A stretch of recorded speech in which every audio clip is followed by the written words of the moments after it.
Imagine waking up in Tokyo, the heart of Japan's mighty auto empire, and hearing whispers that the unshakable giants Toyota, Honda, Nissan, Mazda, and Subaru are no longer untouchable.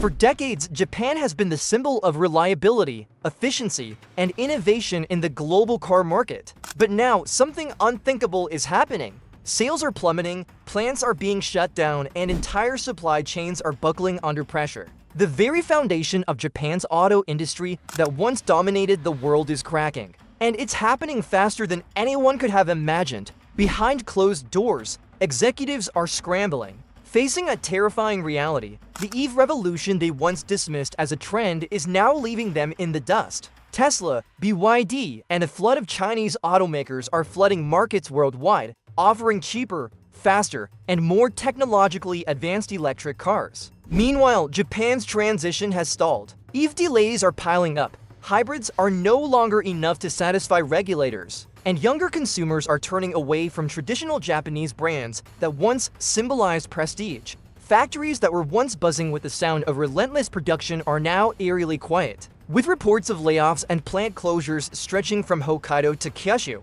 dealers across Japan are sitting on unsold inventory, and exports, once Japan's lifeline, are being strangled by tariffs, rising shipping costs, and aggressive competition. What's worse is that government officials, who for years protected the hybrid strategy, are suddenly being accused of holding the entire industry back. And as the global market tilts further toward electrification, Japan's automakers are staring down a cliff they may not be able to climb back from. But this crisis is more than just about cars, it's about national identity. For Japan, automobiles aren't just products. They're a symbol of pride, a pillar of the economy, and a source of millions of jobs. If the auto industry collapses, the ripple effects won't just hit the factories, it will shake the financial markets, the job market, and even Japan's standing as a technological powerhouse. And the question everyone is now whispering but afraid to say out loud is simple. What happens if Japan's automakers can't catch up?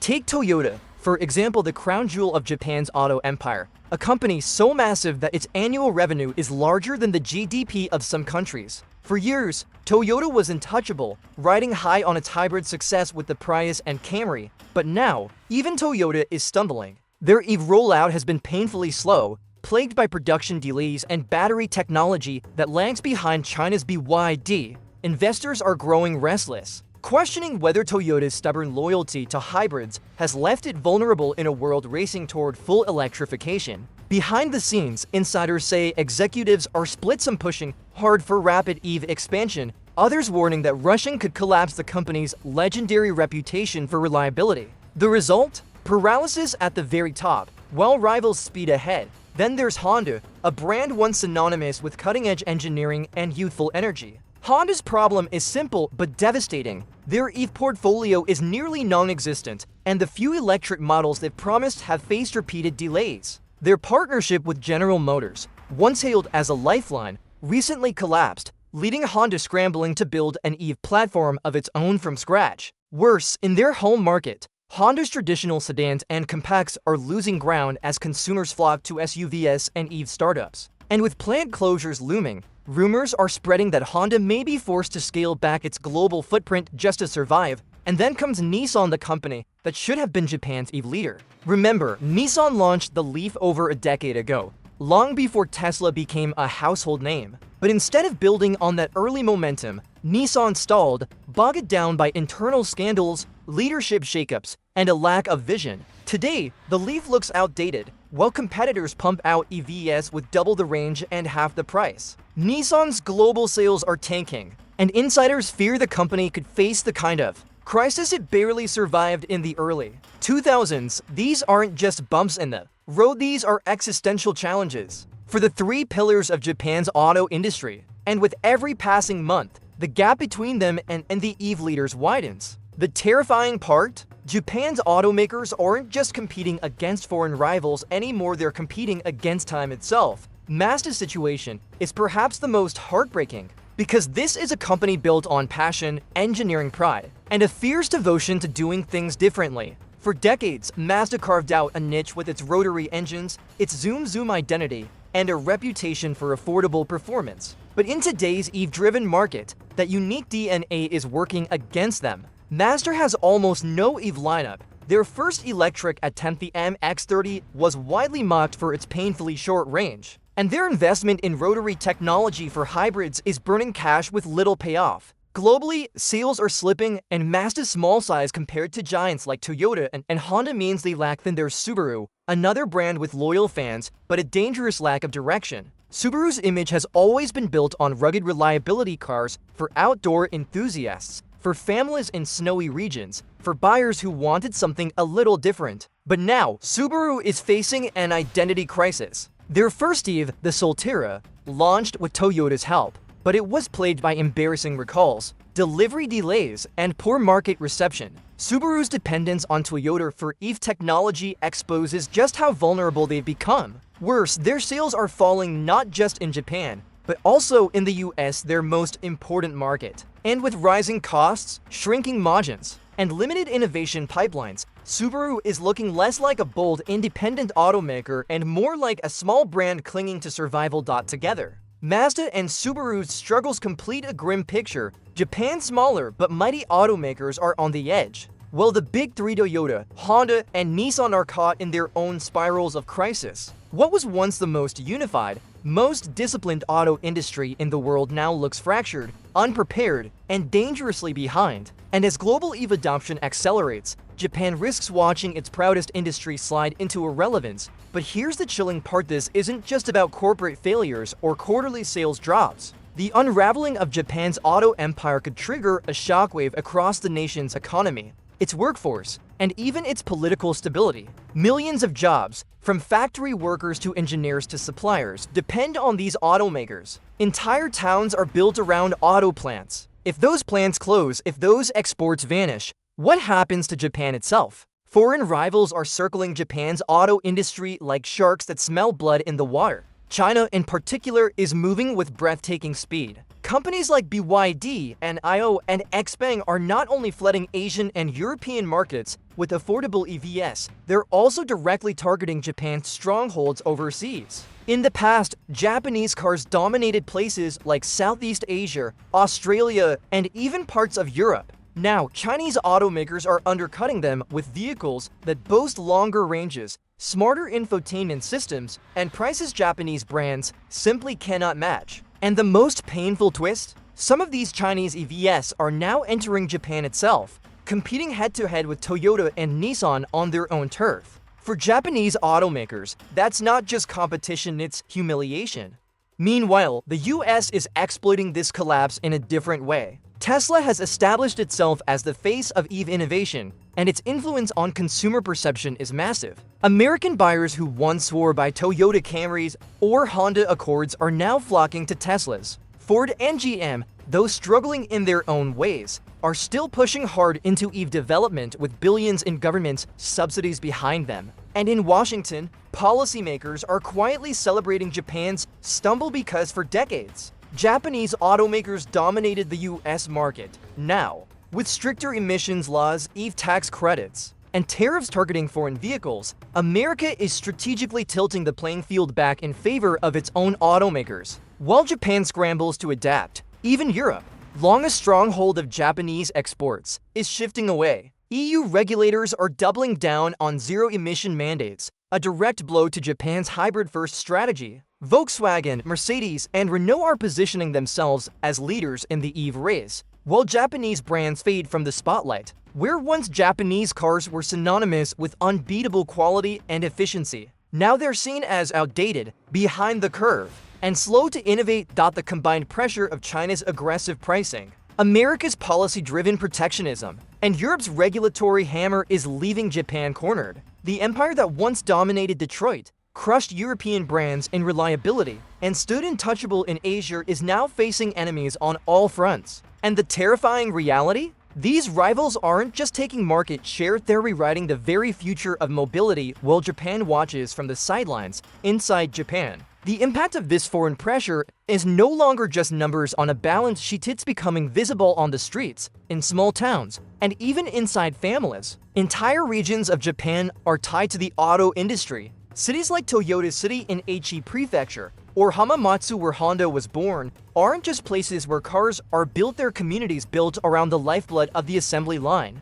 When production slows, when plants reduce shifts or shut down altogether, the shock isn't contained within factory walls. Local restaurants lose key suppliers are especially vulnerable. Japan's auto ecosystem is a massive web of small and medium-sized companies that produce everything from specialized bolts to advanced electronics. For decades, these suppliers thrived under the steady contracts of giants like Toyota, Nissan, and Honda. But as global demand shifts to EVs, those contracts are drying up. Parts like mufflers, fuel injectors, and transmissions, the bread and butter of thousands of Japanese firms, are rapidly becoming obsolete. Some suppliers are desperately trying to pivot into battery components or software, but many simply lack the expertise or capital to make the jump. Already, reports are emerging of bankruptcy filings among Tier 2 and Tier 3 suppliers, a trend that threatens to cascade upward through the entire system. For workers, the panic is even more personal. Japan's auto plants have long been symbols of stable, lifelong employment, a cornerstone of the country's post-war economic miracle. Now, that security is crumbling. Younger workers worrying there won't be a future in the industry, while older employees fear being pushed out early, long before retirement. The Japanese concept of lifetime employment is being shattered in real time, replaced by uncertainty and anxiety. Unions are clashing with executives behind closed doors, but even they admit the scale of the crisis may be too big to negotiate away. And it's not just the blue-collar workforce feeling the pressure. Engineers and designers, once considered the pride of Japan's technological brilliance, are finding themselves poached by Chinese and European automakers offering higher salaries and cutting-edge projects. Brain drain is accelerating, leaving Japan's companies hollowed out just when they need their brightest minds the most. What was once an industry of national pride is now becoming a source of national fear. Communities tied to automaking are watching their way of life dissolve. Suppliers are collapsing under obsolescence, and workers are asking a question that would have been unthinkable just a decade ago.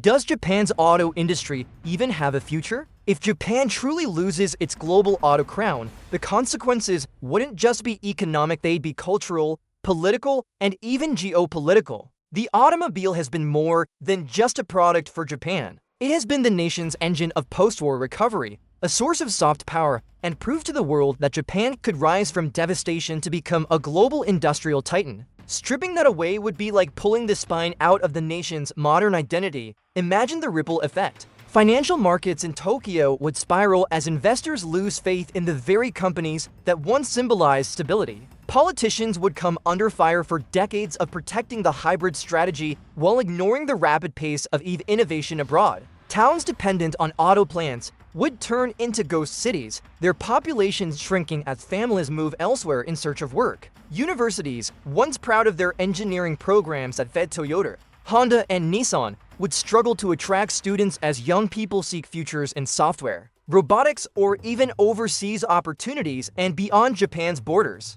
The collapse would reorder the global auto landscape. China would seize the crown as the undisputed automotive superpower, exporting not just cars, but the very technological standards of the future: battery chemistry, charging infrastructure, autonomous driving platforms. The US, buoyed by Tesla's dominance and government protectionism, would tighten its hold on the North American market, leaving Japanese brands as afterthoughts in the very regions they once dominated. Europe would consolidate its EV strategies, cutting Japanese imports out of the conversation almost entirely. But here's the darker layer: if Japan's automakers lose their influence, Japan itself risks losing leverage on the global stage. The auto industry isn't just a business. It's one of Japan's biggest tools of diplomacy. Trade agreements, economic alliances, even security ties have often been sweetened by the promise of Japanese factories, Japanese jobs, Japanese exports. Without that bargaining chip, Japan's role in international negotiations could shrink, leaving the nation more vulnerable to both economic and political pressure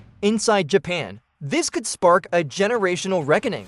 The older generation, who grew up with the boom years of Toyota Corollas and Honda Civics flooding the world, would watch their legacy crumble. The younger generation, already skeptical of car ownership and more invested in technology and mobility services, may abandon the industry altogether, severing the cultural link between Japan and its automobiles. And that raises the haunting possibility that Japan's next chapter as a nation may not include cars at all, at least not in the way the world has known them for decades. But here's the most suspenseful question: what if Japan's automakers aren't simply collapsing but being targeted? What if foreign rivals are not just competing but actively maneuvering to absorb Japan's technology, its workforce, and its markets for themselves? What if this isn't just a decline but a takeover in disguise? Consider what a foreign takeover would actually look like. It wouldn't come in the form of armies or invasions, but through quiet acquisitions, partnerships, and strategic moves that dismantle Japan's auto empire from within.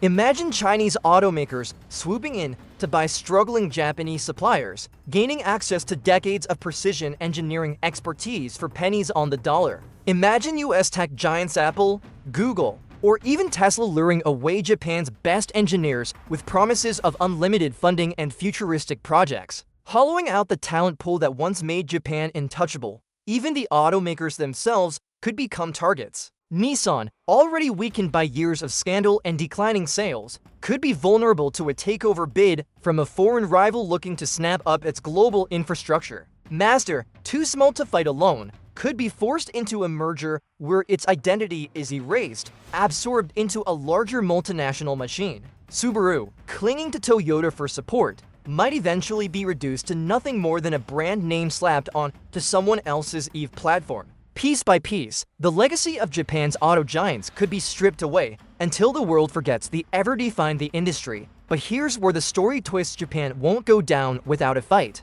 Behind closed doors in Tokyo boardrooms and government ministries, desperate strategies are already being drawn up. Massive state subsidies are being discussed to kickstart a domestic EV revolution. Partnerships with global battery makers are being explored. There's even talk of a nationalized EV rescue fund designed to keep factories open and workers employed while Japan tries to play catch-up. And yet, is it too little, too late? For every yen Japan invests, China is pouring in tenfold. For every new EV concept announced by Toyota or Honda, Tesla and BYD are already rolling thousands off the production line. The clock is ticking, and every delay pushes Japan further to the margins of an industry it once owned outright. Still, there is a deeper layer to this unfolding crisis: pride. For Japan, the automobile is not just about profit, it's about identity, prestige, and national honor. To lose the auto crown would be to lose face on the world stage, something the nation has always feared above all else. That pride could drive Japan into a do-or-die gamble, a high-stakes bet that could either save its auto empire or destroy it completely. And this brings us to the looming question no one in Tokyo wants to say out loud: if the global auto industry is already moving past them, does Japan have the courage and the capability to reinvent itself before the world leaves it behind forever? That last gamble may already be in motion, though few outside of Japan truly understand the scale of what's being discussed. Behind closed doors, Japan's automakers are contemplating radical moves that would have been unthinkable just a decade ago. Toyota, for instance, is quietly experimenting with solid-state battery technology, a potential game-changer that, if successful, could leapfrog the competition by delivering longer range, faster charging, and unparalleled durability. The problem? Developing and mass-producing such batteries requires astronomical investment, and the timeline to commercialize them keeps slipping further into the future. Every delay gives Tesla and BYD more time to lock in their dominance. Honda, desperate to reinvent itself, is betting heavily on mobility services and robotics.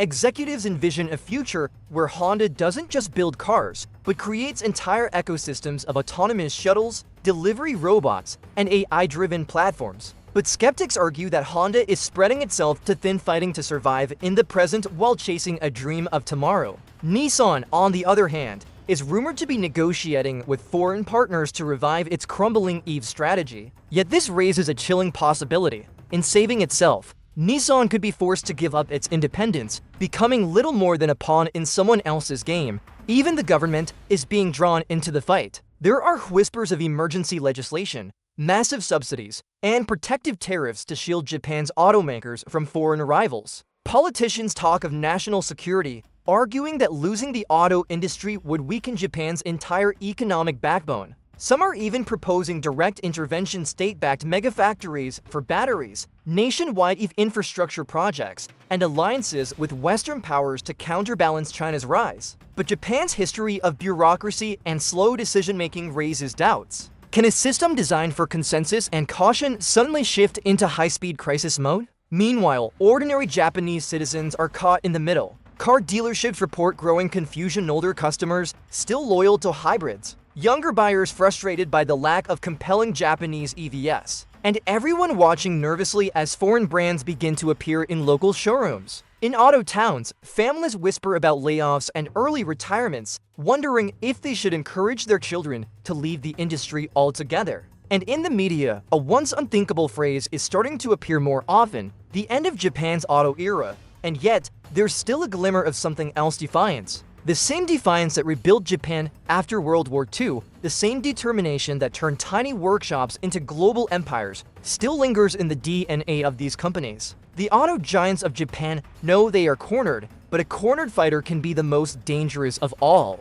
Which leaves us with a haunting suspense. Is Japan about to stage one of the greatest comebacks in industrial history, or collapse in full view of the world it once dominated? If Japan dares to mount a comeback, it won't be subtle, it will have to be dramatic, almost revolutionary. The automakers know the old strategies won't work anymore. Hybrids alone can't save them, and incremental upgrades won't close the gap. What's being whispered now in executive circles is the possibility of a unified national strategy, something unheard of in Japan's fiercely competitive corporate culture. Instead of Toyota, Honda, Nissan, Mazda, and Subaru each fighting their own lonely battle, the Rimagine Toyota's manufacturing muscle fused with Honda's engineering brilliance, Nissan's global infrastructure, Mazda's design innovation, and Subaru's loyal niche audience all aligned in one last desperate push. Such a coalition could shock the world, producing vehicles that embody not just efficiency, but also the soul of Japanese craftsmanship.